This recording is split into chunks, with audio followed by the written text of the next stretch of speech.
Hello friends, कैसे हो आप सभी। मैं आशा करता हूं कि आप सभी अच्छे होंगे। तो फ्रेंड्स, आज फिर से आप सभी का आपके अपने यूट्यूब चैनल मैथ्स बाय तुलसी रावत में स्वागत है। और आज हम एक न्यू खुशखबरी के साथ क्लास को करेंगे शुरुआत। सबसे पहले मैं लेकर आया हूं आपके लिए इंग्लिश सिनोनिम्स वर्ड, क्योंकि हर एग्जाम में इंग्लिश एग्जाम जितने भी हैं तो उसके लिए हमें वोकेब सेक्शन कंप्लीट करना बहुत ही जरूरी है। अगर ये कमजोर है तो समझ लेना कहीं ना कहीं हमारे रिजल्ट में दिक्कतें आ सकती हैं। तो फ्रेंड्स, आज का जो हमारा फर्स्ट डे है, मन लगा करके पढ़ेंगे। हर रोज मैं लेकर आऊंगा आपको 5 से 10 सिनोनिम्स। उसके बाद हम एंटोनिम्स की बात करेंगे और ऐसे ऐसे हम आगे अपनी क्लास जारी रखेंगे हर रोज। तो फ्रेंड्स, सबसे पहले हम देर ना करते हुए सिनोनिम्स नंबर फर्स्ट देखते हैं, जैसे एब्डिकेट। तो फ्रेंड्स, एब्डिकेट का मतलब होता है स्वेच्छा से त्यागना। तो सबसे पहले आपको सोचना पड़ेगा कि स्वेच्छा से त्यागना, तो त्यागने के कई रास्ते होते हैं। कौन कौन से? तो एक होता है स्वेच्छा से त्यागना, उसे एब्डिकेट कहते हैं।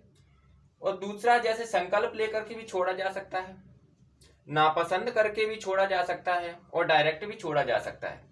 तो फ्रेंड्स, इनके लिए हमें संकल्प लेकर के जो छोड़ते हैं, नापसंद करके छोड़ते हैं, डायरेक्ट छोड़ते हैं, उनके लिए हमें अलग अलग इंग्लिश वर्ड याद करने हैं। वही हमारे एब्डिकेट के सिनोनिम्स कहलाएंगे। जैसे संकल्प को लेकर छोड़ना, इसका मतलब होता है एब्ज्यूर। इंग्लिश वर्ड है इसके लिए एब्ज्यूर। सेकंड है नापसंद करके जब छोड़ते हैं उसे कहते हैं हम एबनिगेशन। अगला है डायरेक्ट छोड़ना, उसे कहते हैं गिव अप। तो ये हमारे एब्डिकेट के सिनोनिम्स बन जाएंगे 3। जैसे एब्डिकेट का मतलब तो स्वेच्छा से छोड़ना, और दूसरा सिनोनिम्स है इसका एब्ज्यूर, नेक्स्ट है एबनिगेशन, नेक्स्ट गिव अप। उसके बाद सेकंड नंबर पे हम देखेंगे सिनोनिम्स नंबर, जैसे एवल्यूशन। एवल्यूशन का मतलब होता है धार्मिक स्नान।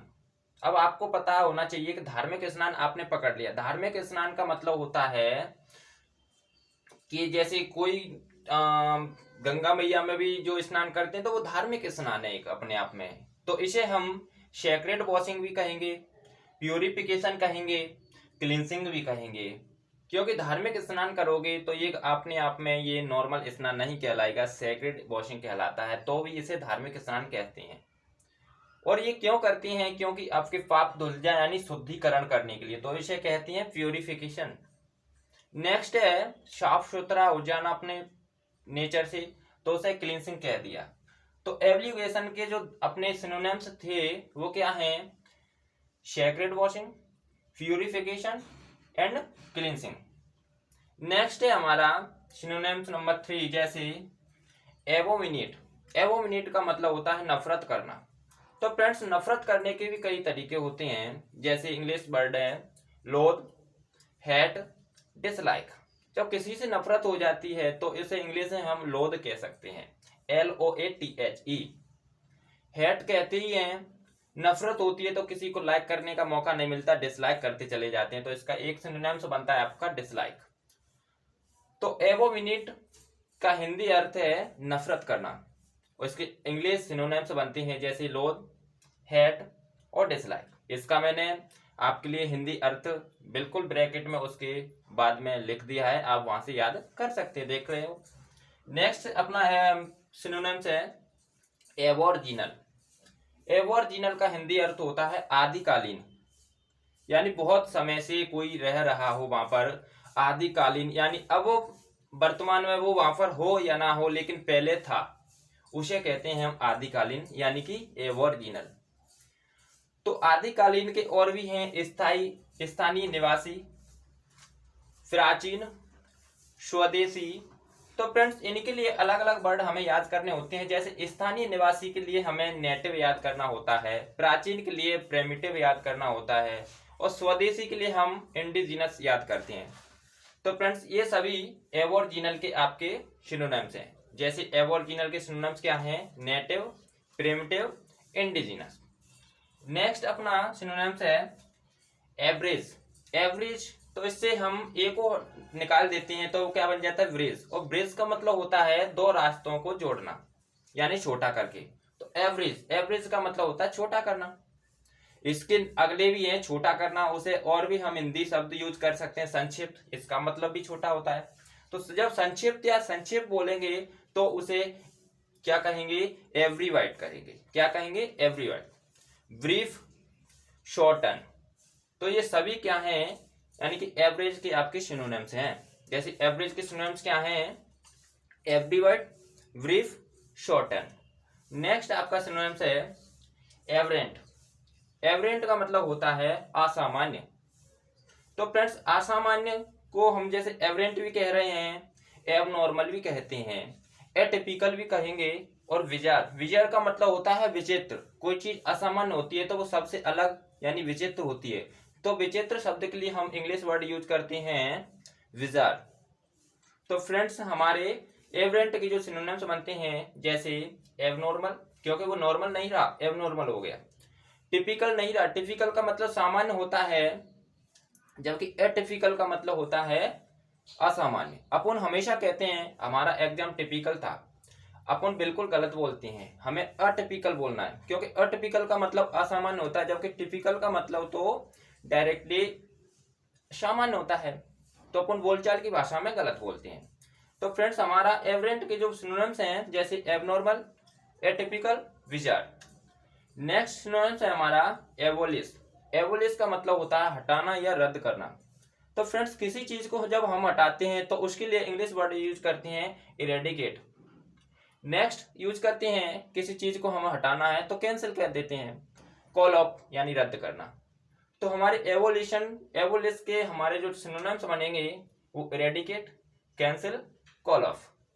नेक्स्ट हमारा सिनोनिम्स है एडमंट। एडमंट का मतलब होता है अडियल। क्या होता है, अडियल। आपको पता है कोई अडियल होता है कोई इंसान, तो वो अपने आप में क्या होता है, जिद्दी होता है, हठी होता है।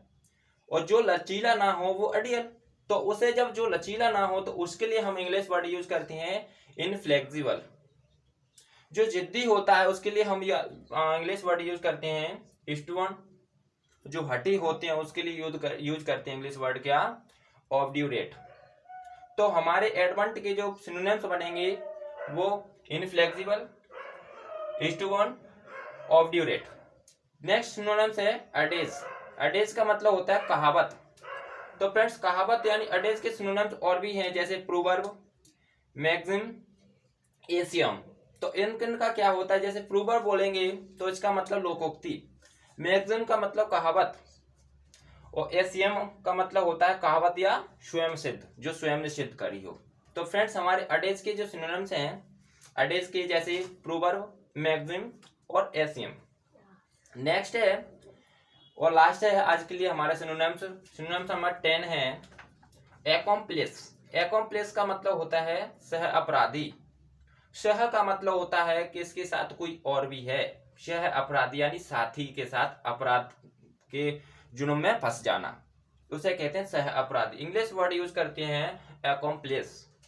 तो इसके सिनोनिम्स बनेंगे जैसे partner in crime, assistant, associate.